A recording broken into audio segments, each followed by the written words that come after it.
Hello, welcome back to my series of talks on Holistic Emotive Practices. This is Brian McPherson.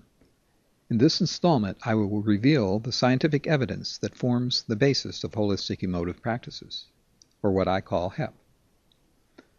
We will see that the data shows a connection between individual speech sounds and specific physiological aspects of emotions. Recall the discussion from part 2 of this series. In that talk, I noted that we can break down the physiology of emotions and moods into 3 distinct components or dimensions. Each of these emotion dimensions has 2 opposite extremes, sometimes referred to as poles. We can consider one pole empty or unfilled and the other one full. I am not using empty in the sense that nothing is happening, since physiological processes take place continually. You will see what I mean by empty and full as we apply the terms to each individual emotion dimension. For the arousal dimension, the empty pole is a relaxed feeling, empty of all arousing activity, and the full dimension is an excited feeling. The empty pole of the pleasure dimension is an unpleasant feeling, empty because it lacks pleasure, while the full pole is simply a feeling of pleasure. The empty pole of control is lack of control, or the feeling that we are being controlled by an outside force. And the opposite, or full aspect of control, is the feeling that we are in control. With scientific evidence, I will link each primary vowel to an empty pole of one of the physiological dimensions of emotion, and also link the consonant most closely related to each primary vowel to the same emotion dimension, but to the opposite or full extreme of that dimension. Before I discuss this evidence, let's recall the primary vowels and specify each vowel's most closely related consonant.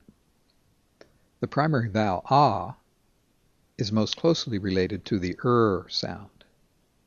By constricting the jaw from the ah position, you produce the The primary vowel oo connects best to the sound. A simple constriction of the lips from the oo position gives you that sound. Finally, for the primary vowel e, the s or s sound is the companion consonant. Of all the consonants formed with the tongue, the s requires the most control. We will see why this criteria is used to select the consonant related to the e once we review the data. Let's look at the arousal dimension first. Research has connected an ah to feelings of relaxation. This should make intuitive sense. Think about how you might react vocally in situations where you get a chance to relax, maybe by slipping into a hot tub or getting a massage, or maybe just sitting down on a couch to rest after a tiring task. An ah might naturally slip out of your mouth. When we relax and wish to express our feelings, a simple ah works best. What about making an arousal sound? If we want to express agitation or aggression, either intentionally or not, a growling probably works better than any other sound. My studies show that an sound activates ideas in memory associated with arousal and excitement. Other evidence corroborates these conclusions. The frequency spectrum for an sound consists of lower frequencies than any other sound. People consider a lower-pitched voice more dominant than a relatively higher one. Dominance implies activity and arousal, not relaxation. My experiments reveal that when subjects hear an ah sound, it activates concepts stored in memory that connect to relaxation. If you consider the pleasure dimension of emotion, we see converging evidence that points to as the most pleasant sound and oo as the most unpleasant one. In one study, where people rated different phonemes on arousal, pleasure, and control, the subjects rated the as the most pleasant sound. In another study, people heard stories that varied in the number of words that contained an oo sound. Stories with a high number of oo sounds were rated more unpleasant than stories with few ooh sounds. In another study, people had to vary the shape of their mouth. When the mouth held the lips pursed, as they must be for an ooh sound, they rated their activity more unpleasant than when their lips held a position similar to that used for an E sound. Another study has found that an sound activates memories of pleasant things, and an ooh sound activates concepts and memory that hold unpleasant connotations. We can point to more practical or intuitive evidence for connecting to pleasantness and ooh to unpleasantness. What about the Madison Avenue slogan for Campbell's soup? Good. We get the point. The is pleasurable. In many languages, the words for mother begin with an M or When a baby nurses at mother's breast, the only possible sound is an On the flip side of that phenomena, what happens when the baby cannot find the breast? Instead of pleasure, the child experiences want or displeasure, with the lips pursed and searching in an ooh shape. I have gathered evidence that supports connecting the final pair of sounds, the E and S, to the control dimension of emotions. In one of my studies, different sounds were paired with written words associated with control, for example, strict, rule, dictate. When subjects heard an S sound with the words, they were faster and more accurate in recognizing these words than if the words were paired with a sound other than an S. Similarly, recognition of words with a connotation of lack control, for example, fright, scare, lost, was facilitated with an E sound compared to other sounds. In psychological parlance, we say that the S sound primed words associated with control, and an E sound primed words related to lack of control.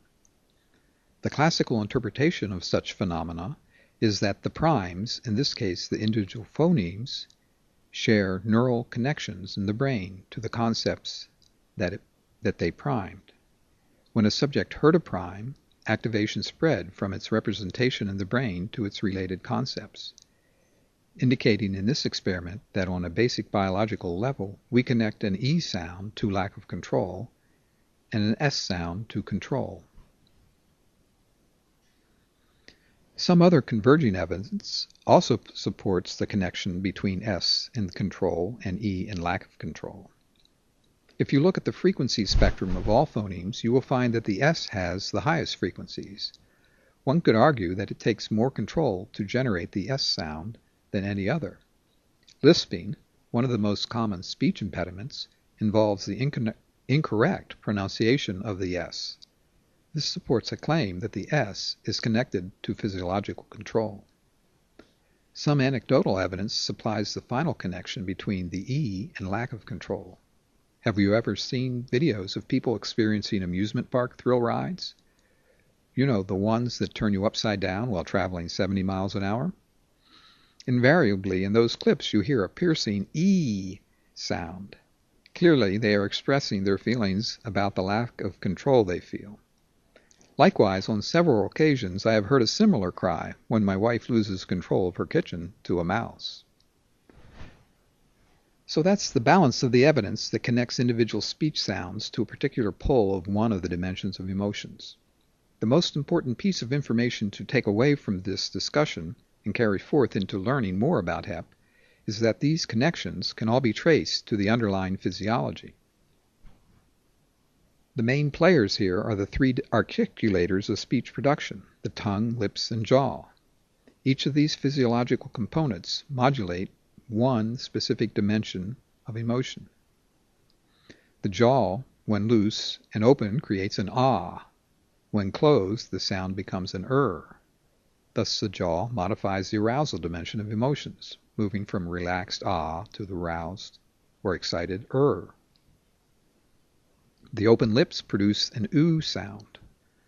When closed, the sound becomes Thus the lips affect the feelings on the pleasure dimension, going from the unpleasant oo to the pleasant m.